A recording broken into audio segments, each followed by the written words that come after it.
aqui com mais um programa com a professora doutora Mariana Brock, porque a conversa voa aqui e eu não podia terminar essa história com uma parte ruim, né? Triste.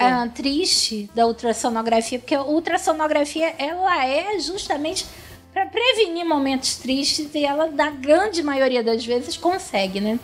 O que eu ia contar para você é que antigamente não existiam médicos, que eu falei, aconteceu, não existiam médicos, tantos médicos que se comunicavam com o paciente, né, e tranquilizavam. Às vezes o médico fazia, né, e eu cheguei, aconteceu comigo, né, uma vez eu fui fazer uma ultrassom com uma médica numa segunda-feira, e o Jorge vinha segunda-feira na hora do almoço para Manaus, né? Isso no Rio de Janeiro, toda segunda-feira fazia exame, quer dizer, toda semana, pelo menos uma vez eu tinha que fazer exame, mas é uma situação muito característica, tá? A grande maioria tem um calendário pequeno. E aí a pessoa que me atendeu fez o dela e não falou nada. E aí, o que aconteceu? Eu perguntei, será que tá tudo bem? Vou ligar pro meu obstetra e tal, né? E o Jorge falou, claro que tá tudo bem. Se tivesse alguma coisa ruim, teriam avisado pra gente, pegou o avião e veio pra cá. Quando o exame chegou na mão do médico, o médico liga e diz, cadê o Jorge? Aí eu falei pra ele, tá no avião. Aí ele falou, não, eu preciso falar com ele porque eu vou ter que te internar. E aí eu falei, bom, mas agora ele tá no avião. Resumo da ópera. O Jorge chegou aqui. Voltou. Voltou no mesmo voo, né? E isso é o tipo da coisa que com a Mariana não vai acontecer, porque a Mariana tem toda uma paciência de te explicar, de te acalmar, o que está acontecendo. E hoje a grande maioria das clínicas de boa qualidade, o ultrassonografista que vai te atender, ele é uma pessoa que tem todo um preparo para falar com a paciente, né?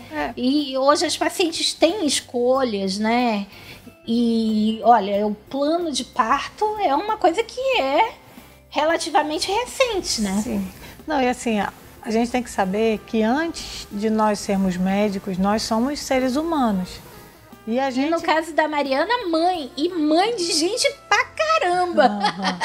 Verdade. E assim, a gente está lidando com seres humanos. Nós não somos um robô. E isso é o que vai diferenciar a gente ali na frente da inteligência artificial. E outra coisa, não pense, voltando à história, que só acontece se você não tiver dinheiro. A Mariana atende em posto de saúde, tá? A Mariana atende na clínica dela e ela não vai ser uma médica diferente num posto de saúde. Não. Ao contrário, tem pessoas que apaixonam e ficam, tipo, do plano de saúde, acho que ficam mais amigas da Mariana do posto de saúde do que a do próprio consultório, né? Varia muito do... E assim, o que vai diferenciar a gente das inteligências artificiais é justamente a capacidade que a gente tem de olhar no olho da pessoa, de conversar e de entender um pouco daquela pessoa. Olha, se tem uma coisa que eu tenho certeza na minha vida que a inteligência artificial jamais fará, é o trabalho de interpretar e explicar uma ultrassonografia. Também, porque eu acho... se a gente colocar sintomas na inteligência artificial, talvez ela saiba dar um diagnóstico mais preciso pra gente do que está escrito ali no papel. Mas movimentar, olhar, analisar, avaliar. Talvez, quem sabe, construa um braço mecânico e que faça ultrassom, pode ser, mas isso não vai substituir, eu não tenho medo da inteligência artificial. Mas o braço mecânico conseguir movimentar, fazer a leitura, interpretar, sim, passar aquilo para o paciente, passar para o médico. Eu acho aí não tem como. Que enquanto a gente pensar que nós somos humanos, a inteligência artificial não vai ganhar da gente, porque a gente precisa disso, a gente precisa dessa interpretação. Não é só preto no branco, verde, azul, vermelho, cores 2 mais 2 igual a 4. Na medicina a gente tem outras coisas também, mas o mais importante que eu acho é essa capacidade de acolher. Então assim, fiz um ultrassom transvaginal para avaliar uma gestação inicial, não tinha batimento. O que, vamos supor, um robô vai fazer? Não tem batimento, senhora, dirija-se ao seu médico. O que um bom médico vai fazer? Vai acolher, olha, infelizmente. E a gente se compadece, e a gente sente. Eu acabei de contar uma história para Mariana de um médico amigo em comum nosso, bem velha guarda, bem assim. Hoje ele é o mais antigo vivo, né? Do Brasil, que ele é um excelente médico, mas ele é um melhor ser humano ainda, né? Nós tínhamos combinado um almoço e a secretária, que já me conhece há muitos anos, do tempo que era mocinha, hoje já tá de óculos, né? Disse assim, dona Trícia, assim que sair aquele casalzinho, pode entrar, você vai almoçar.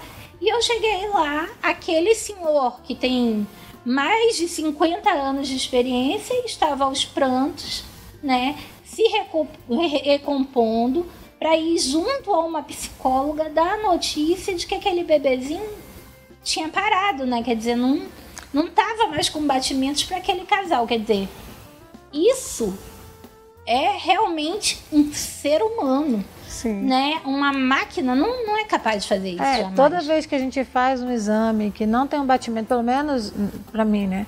Não é, tchau, vai, não é uma coisa boa, próximo, não. É uma situação que a gente tem que parar, a gente para respirar, porque a gente se compadece. Eu já recebi ligação de olha, atrasa um pouco, né? Não vem agora porque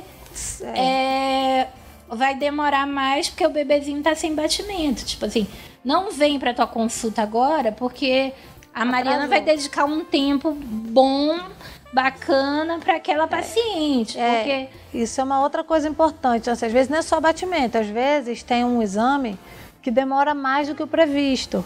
Então, assim, um morfológico, que tem uma alteração no feto. A gente vai demorar mais tempo. Eu não posso fazer um exame correndo. Então, sem dúvida. A gente tem uma média de tempo de exame. E aí, naquela média daquele tempo de exame, pode ser que demore mais. Às vezes um caso de uma necessidade de interrupção de gravidez, né? Que você não vai interromper ali a consulta, você vai ligar para o médico, vai conversar, vai explicar, e tal. Não dá para ser apressado. Jamais vou virar para a paciente e falar assim, olha, bora, porque o seu tempo, meia hora já acabou. E eu tenho hora. Pode ir embora que tem outro esperando. Já aconteceu comigo de estar perdendo sangue, né? E a Mariana pegar o telefone, ligar para minha médica, explicar toda a situação, né? Fechar a agenda, entrar no centro cirúrgico comigo. Verdade. Escutar minhas promessas. É verdade. Se responsabilizar, abrir meu cofre e pegar um documento. Verdade. Que tinha deixado, né, os meus filhos na responsabilidade dela. Muito louco. A gente sobre efeito de anestesia pede para os amigos cada coisa, tadinha da Mariana. Mas assim, isso realmente acontece, né? A paciente está aqui com uma hemorragia absurda, né? O procedimento é no meu caso, uma AMIU, que é aspiração intrauterina. Isso. Eu tava tentando, mas ela vai, liga pra médica, a médica atende, ou às vezes a médica tá com outro paciente, então ela aguarda retornar, ela vai explicar a situação, a médica vai definir se precisa intervir naquele momento, ou manda para algum lugar, aí tudo mais. E ela vai explicar para a paciente. Se não for a Trícia, que já sabe o que ela quer, que já vem dizendo, eu quero a MIU, por favor, me encontre em tal lugar. E já sai arrastando a Mariana. Ainda vai ter todo esse protocolo e tal, né? Isso que você falou é muito importante. Então, assim, não é só o exame obstétrico que a gente faz e que atrasa a gente. Por exemplo, exame de endometriose. Um Sim. exame com preparo intestinal é um exame que é demorado. A paciente fez um preparo que já começou 48 horas Sem antes. dúvida. Tomou laxante, ela tá lá. Então, o tempo dela comigo tem que ser um tempo de ouro, porque ela tem um preparo que ela fez. E aí, às vezes, tem paciente que vai fazer preparo de endometriose que não tem muitas lesões, ou até que não tem lesão, que não tem nada, graças a Deus. E é mais rápido. Claro, mas tem paciente que tem lesão em tudo quanto é lugar. Tem paciente que tem lesão no umbigo de endometriose. Então, essa paciente, claro que o exame dela vai demorar. E eu não tenho como prever isso num primeiro exame. Quando a paciente entra lá, já não sei o que ela tem. A minha primeira cirurgia de endometriose era numa fita, né, que filmava. Sim. Cabia 2 horas de filmagem, né? Não coube. Entendeu? De tanta lesão que tinha, né? Então, depende muito do paciente. Gente, não é uma coisa matemática, é por isso que é tão importante a capacitação do médico. Não existem 2 exames iguais, né? Nem na mesma paciente. Verdade. Às vezes você atende aquela paciente em várias gestações, né? E numa delas tem alguma alteração. E às vezes está tudo bem, e aí vai evoluindo a gestação, e aí lá para o final começa a não ficar tão bem por algum motivo. E às vezes está tudo bem, mas a paciente está mais frágil e a pessoa que está atendendo também dedica um tempo maior para ela. Para conversar, para fazer. Aquela paciente pode ter vindo de milhares de traumas, de coisas que... Então, eu tenho uma paciente que ela está grávida e o marido dela foi internado na UTI. Ai, meu Deus. No dia que ele foi internado, ela foi fazer ultrassom porque ela passou mal.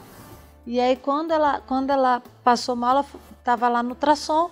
Como eu não vou atender? Como eu não vou dar carinho? Como que eu não vou dar atenção? Gente. Então, isso faz parte do exame. O exame não é só esfregar gel na barriga, né? Então, assim, tem exame que a gente consegue fazer rapidinho. Um obstétrico simples, que tá tudo bem. O rapidinho da Mariana é o prolongado, tá? Então não pensa que é uma coisa assim, tá, tchau. Mas tem exame que às vezes consome mais tempo do que a gente precisa. E você, desculpa, você que tá esperando, vou pedir uma coisa pra você. Eu cito aqui a Prodimagem, que é uma clínica que é bem comum a gente ver as pessoas com pressa, digamos assim, né? Quando você estiver esperando, a Prodimagem, as pessoas são muito delicadas com todo mundo, enfim, tem outras clínicas também, né? Mas as pessoas estão com uma certa pressa e começam a reclamar para quem está do lado. Pô, tá demorando. Se você estiver lá na Mariana, na Prodimagem, no posto de saúde e estiver demorando para te chamar, pensa na pessoa que foi antes. Se tá demorando, é porque alguma coisa é urgente. E tenha paciência, gente. Por favor, não vão fazer barraco em sala de espera de clínica, porque não vai, o médico, ele não vai poder terminar o exame mais rápido porque você está fazendo barraco. Não vai, não tem como, né? A gente vai pedir um minutinho de comercial. Enquanto isso, você vai pensando de, quando for fazer exame, levar um chazinho de maracujá, alguma coisa assim. E a gente volta já já.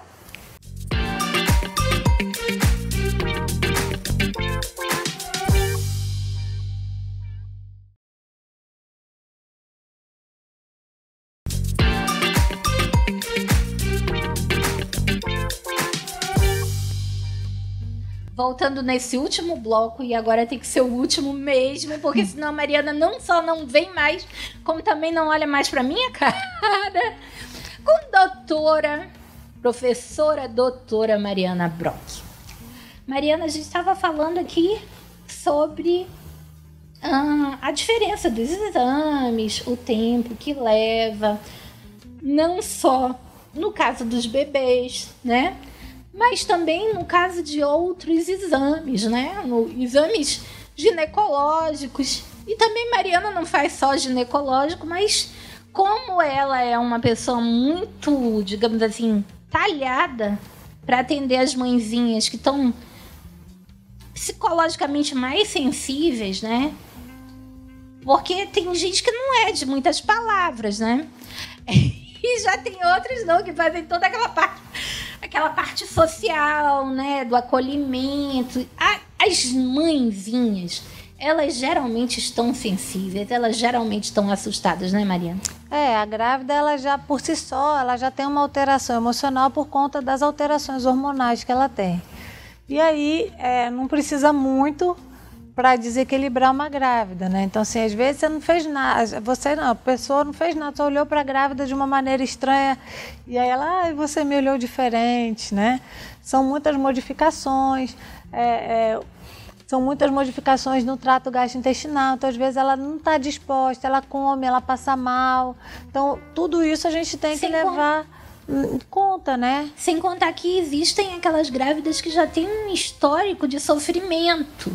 Então tá mais fragilizada ainda, né? Especialmente as que já tiveram perdas anteriores. Sim. Então são pacientes que demandam um cuidado mais. São pacientes que a gente tem sempre uma sequência de exame, mas nessas pacientes a primeira coisa que eu olho é o coração.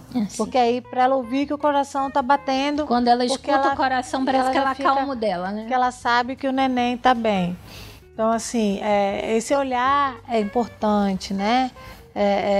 Olhar para a paciente não como uma barriga e um bebê lá dentro que eu tenho que fazer uma medida, mas como todo um contexto que está grávido e que tem uma joia ali dentro da barriga que é importante, né? Também é muito delicada, não só aquela que está grávida com uma joia lá dentro, como aquela que está tentando muito, que está tentando engravidar. Né? Porque se a maioria de vocês não sabem, aquela pessoa que está tentando engravidar, ela precisa de várias ultrassons para ela acompanhar o crescimento dos óvulos, né, Mariana? Explica melhor isso. Então, assim, nas pacientes com infertilidade, o que a gente faz? São vários exames, isso a gente faz em conjunto com o ginecologista, né, que é o médico dessa paciente. Então, no começo, a gente faz uma ultrassonografia para contar a reserva folicular, que são quantos folículos foram recrutados para aquele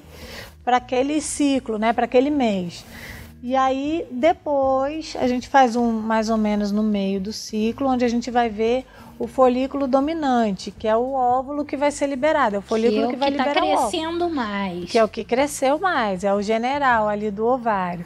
E aí, depois, perto da menstruação ou perto dela engravidar, que é o que a gente sempre quer, a gente vê se tem o corpo lúteo, que é quando esse folículo liberou o óvulo e aí a casca desse folículo fica liberando hormônio até esse embrião se implantar e até formar a placenta, ele fica secretando hormônio para alimentar esse bebê. E olhar esse corpo lúteo também é importante, porque temos também medicação que pode ser utilizada quando não tá legal para fazer.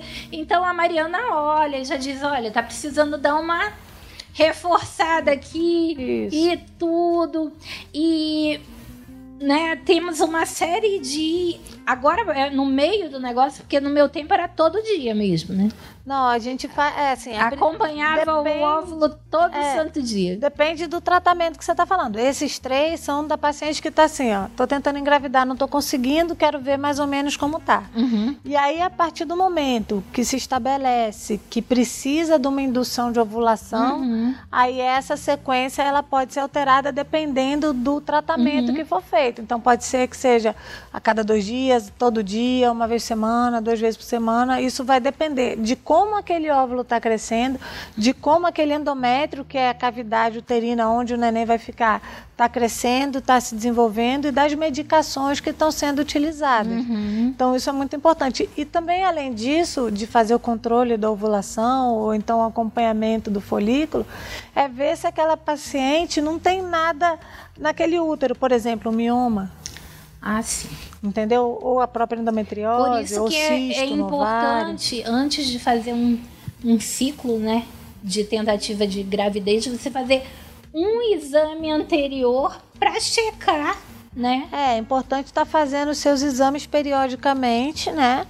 Para você poder, porque às vezes um ano você não tem nada, tá tudo ótimo, no outro você tem alguma coisa, e, enfim. Sim. Né? E se você estiver querendo engravidar... Até nos seus exames de sangue, há 6 meses você não tem nada, 6 meses depois você pode ter arrumado uns coleguinhas que comem muito e o teu exame ficar muito alterado. Mas na questão da gravidez em si, é importante você ver como estava a sua saúde antes de você começar a pensar em engravidar. A gravidez começa antes de engravidar. Então, assim, antes de você... O ideal, né? Nem sempre isso é possível. Às vezes acontecem acidentes bons acontecem de vez em quando. Mas se você está planejando engravidar, é importante que você vá ao médico antes, porque existem medicações, o ácido fólico está aí para isso, que fazem... com que você tenha menos chance de ter um neném com um defeito lá na frente, entende? E aí, então, esse planejamento é bom de você também fazer um check-up para ver como que tá o açúcar no sangue, a glicemia, para ver se não tem diabetes, pressão alta também. Diabetes gestacional, que é bem complicado. Agora, Mariana, falando em ácido fólico, lembrei do caso de espinha bífida, lembrei das cirurgias intrauterinas. Através da ultrassom seguia a cirurgia intrauterina, né? Através do ultrassom. A gente faz o diagnóstico da alteração e aí indica para o ultrassom. A espinha bífida é quando a espinha não se fecha, ela fica aberta e o canal medular sai. Esse é um caso de cirurgia intrauterina que pode se fazer. Mas quais são os casos que a ultrassom pode encaminhar para uma cirurgia intrauterina? Assim, para que esse bebezinho não nasça dodói, digamos assim. Que tenha condição de corrigir, porque a ultrassom já identificou. A espinha bífida é uma, né? Que é a mielomeningocele. Por exemplo, gestação gemelar, que tem uma placenta só. Em alguns casos, um feto rouba a comida do outro através de um vaso e é isso... Até intrauterinamente tem gente querendo comer a comida do outro. Se dá bem, né? Aí vai, para isso não pode, porque vai ficar um com muito sangue e isso não é bom. E outro com pouca comida também não é bom. Então tem que fazer uma cirurgia para interromper esse roubo aí. Para equilibrar, né? Equilibrar a distribuição dessa... Às vezes também, quando você tem... Geralmente nas gestações gemelares, onde a gente tem mais indicação de cirurgia laser, né? Que você pode fazer. Cirurgia para alteração na uretra, então válvula de uretra posterior. Tem uma válvulazinha depois da bexiga. Em algumas situações, essa válvula está fechada. Geralmente, feto do sexo masculino. E aí, o que acontece? O bebê produz a urina dentro da barriga, isso é comum, todo mundo faz isso. Todo bebê faz xixi na barriga da gente. Todo bebê faz xixi. E alguns nascem fazendo xixi, né? No médico, é verdade. E aí não consegue eliminar aquele xixi, porque está tampada a bexiga. E aí o que vai acontecendo com a bexiga? Ela vai ficando grandona. E aí ela vai... Aí é o problema, vai comprimindo os órgãos, então você tem que fazer uma cirurgia intrauterina, que aí você bota o laser ali, entra pelo pênis e destroça a membraninha, que é uma coisa bem bestinha. E aí fica bom assim, é uma coisa promissora para aquele feto. Então assim, hoje em dia, cada vez mais estão se fazendo mais cirurgias, neném que tem hérnia diafragmática, um defeito aqui na divisão do pulmão com o abdômen, então... Não tem um buraco, sobe as estruturas para cá, o pulmão não se desenvolve. Então tem uma cirurgia para você fazer com que essas estruturas aqui de dentro fiquem no abdômen e o pulmão possa se desenvolver para aquela criança ter chance de nascer. Então, assim, são muitas possibilidades. E essas cirurgias a gente tem feito no Brasil. Não faz no Amazonas ainda, mas são feitas no Brasil. Mas vocês estão vendo quanta coisa a ultrassom é capaz de prevenir e te ajudar, né? Então, vamos repetir mais uma vez, Mariana. Ultrassom não é para descobrir sexo de bebê. Assim, pode ser também, mas isso é um bônus. Isso é só um bônus, né? A ultrassom, ela serve para verificar se o seu bebê tá lá, se o coraçãozinho tá batendo, se tá bem implantado, bem formado, se tá bem formado, se é 1 ou se são 2 ou se são 3. Eu tô me lembrando de uma vez que essa louca aqui... Bom, se são 1, se são 2, se são 3. Essa brincadeira aqui a gente vai ter que deixar para uma outra vez. Mas, gente, muito obrigada pela audiência. Obrigada, Mariana. Eu que agradeço. E já está convidadíssima para voltar quando a sua agenda permitir. Volto sempre. Obrigada, Trícia. Obrigada, querida. Obrigada a vocês, meus queridos. E que vocês tenham perguntas. Se vocês tiverem perguntas, mandem pra gente que a Mariana responde tudo. Um beijo e até o próximo programa.